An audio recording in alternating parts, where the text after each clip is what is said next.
तरफ से आप सब फ्री हैं।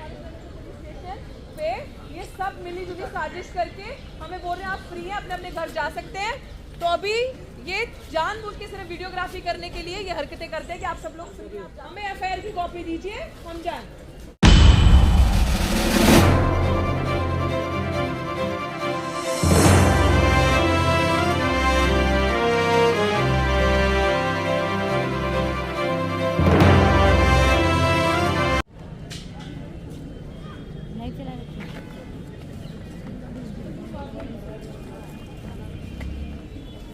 क्या मामला था?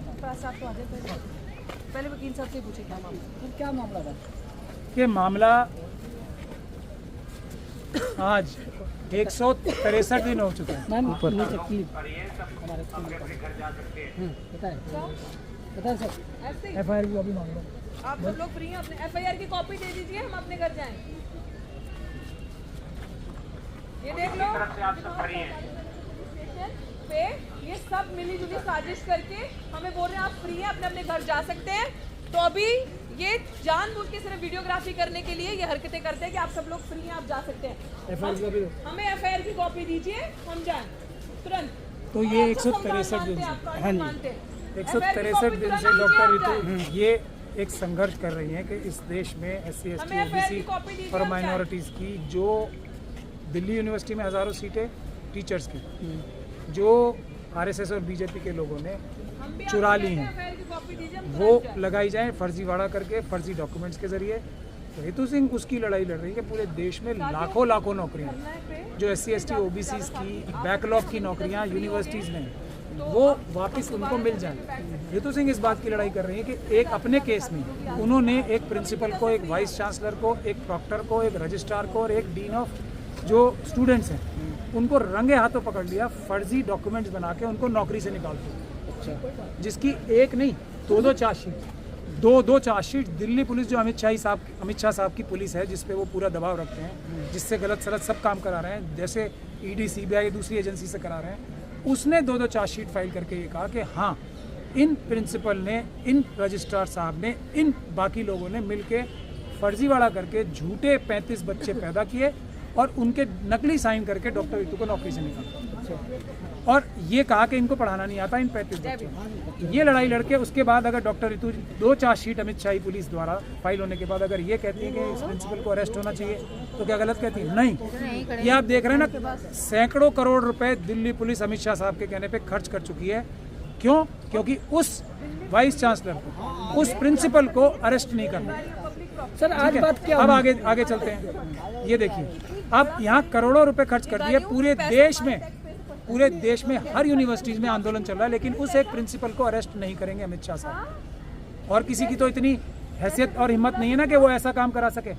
उसके आगे चलते हैं, ना वो करेंगे ना अभी पिछले जो एजिटेशन हुआ था हम लोगों का, डॉक्टर रितु का और दूसरे का, तो वाइस चांसलर साहब ने उस दिन भी पुलिस ने हमसे कहा था, कुछ ईमानदार पुलिस ऑफिसर्स ने, कि आप चलिए हम वाइस चांसलर साहब से आपकी बात कराते हैं, वो आपसे वादा करेंगे और वो आपकी बात जो है, जायज़ बात जो है वो मानेंगे। तो वाइस चांसलर साहब ने नियुक्त किया एक डीन ऑफ कॉलेजेस को। उन्होंने क्या बात की, कैमरा पर है ये, कि हम आपकी जो मांगे हैं वो सही हैं और हम इसमें लेकिन इश्यूज आ जाते हैं, टेक्निकल, लीगल, एडमिनिस्ट्रेटिव इश्यूज आ जाते हैं, हम आप लोगों को इसका ये सारे इश्यूज सुलझा के आपको जल्दी कांटेक्ट करेंगे। उसके बाद आज कितने दिन हो गए सर? आज क्या हुआ था? 19 तारीख को हुआ था। 19 तारीख के बाद आज इतने दिन हो गए। अब आप पूछ रहे हैं आज क्या हुआ था? आज नहीं, कल क्या हुआ था? हम लोगों ने ये कह रखा था कि क्योंकि वाइस चांसलर साहब ने इतने दिन तक कोई जवाब नहीं दिया, जो उन्होंने खुद अपनी वीडियो में लिख के माना था, दिखा के माना था, तो हम आज जवाब पूछने जाना चाहते थे वाइस चांसलर से। पूरे देश से हजारों नहीं लाखों लोग, डॉक्टर रितु को नहीं, पूरे देश की यूनिवर्सिटीज को बचाने के लिए आज यहाँ इकट्ठे हो रहे थे कि वो जवाब दे दें हमें। तो आज से पहले कल ही इनको हटवाओ। आज से पहले कल ही एक आशुतोष साथी हमारा जो दिल्ली यूनिवर्सिटी का स्टूडेंट है, उसके ऊपर जानलेवा हमला इसलिए किया गया कि आज लोग जो है पूरे देश से आ रहे हैं वो डर जाएं। उसके ऊपर एसिड फेंकवाया, अमित शाह साहब ने फेंकवाया होगा ना, वरना तो हिम्मत नहीं है किसी की। अगर इतना खुले आम, जिसको इतनी सुरक्षा देने के लिए वहाँ पे धरने पे रहते थे लोग, तो उसके ऊपर एसिड फिकवाया, गरम गरम चाय फिकवाई और चाकू और डंडों से हमला करवाया, ये डराने के लिए लोगों को कि आज हम पीसफुल प्रोटेस्ट में ना आए। लेकिन उसका कोई फायदा नहीं हुआ। आज हजारों नहीं लाखों लोग आए। जो दिल्ली के बॉर्डर्स हैं वो सील कर दिए। हमारी लोगों को यहाँ से सुबह से करीब 100 से ज़्यादा बसों में भर भर के पता नहीं कहाँ लोगों को, महिलाओं को पीटा, सबको पीटा, यहाँ तक कि मुझे भी पीटा। सर स्टूडेंट की बात करें, जो ले गए हैं, आप देखिए हजारों लोगों को डिटेन किया, उसके बाद भी यहाँ हजारों लोग मौजूद हैं। तो ये जो अमित शाह साहब कर रहे हैं, ये दमनकारी नीतियाँ जो हैं, ये नहीं होने दी जाएंगी।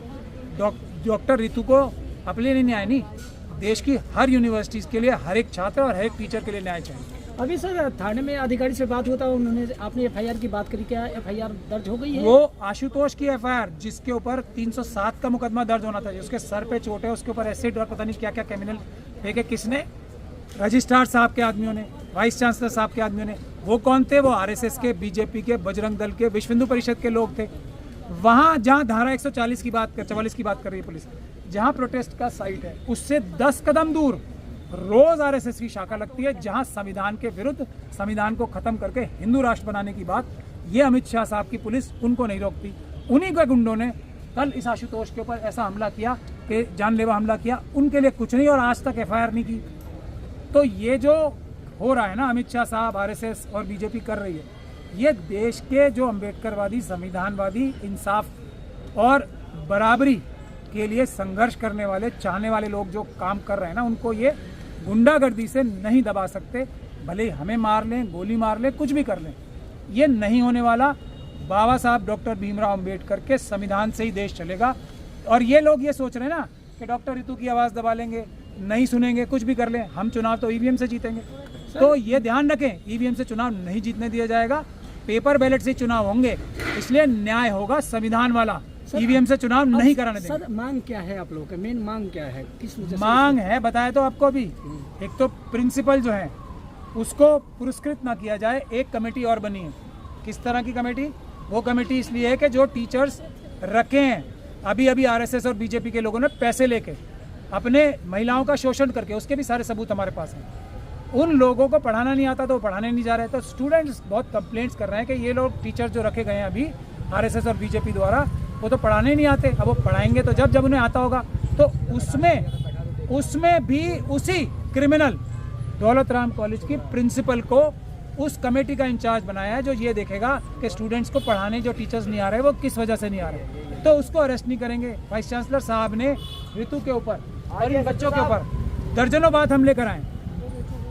बार हमले कराएं, उनके खिलाफ कोई कानूनी कार्रवाई नहीं होगी। अब जाके आज एफआईआर करने का वादा किया है, इसीलिए हम रुके हुए हैं यहाँ पे इस वक्त भी। आपने देखा ना, बस लगा के, एक तरफ तो कह रहे हैं यहाँ से आप लोग इकट्ठे मत हो, दूसरी तरफ बस लगा के इसका गाड़ी का रास्ता रोक रखा था। तो ये जो कार्रवाई करने का काम है, ये देश की जनता समझ चुकी है। देश की जनता ये भारत के संविधान को बचाएगी।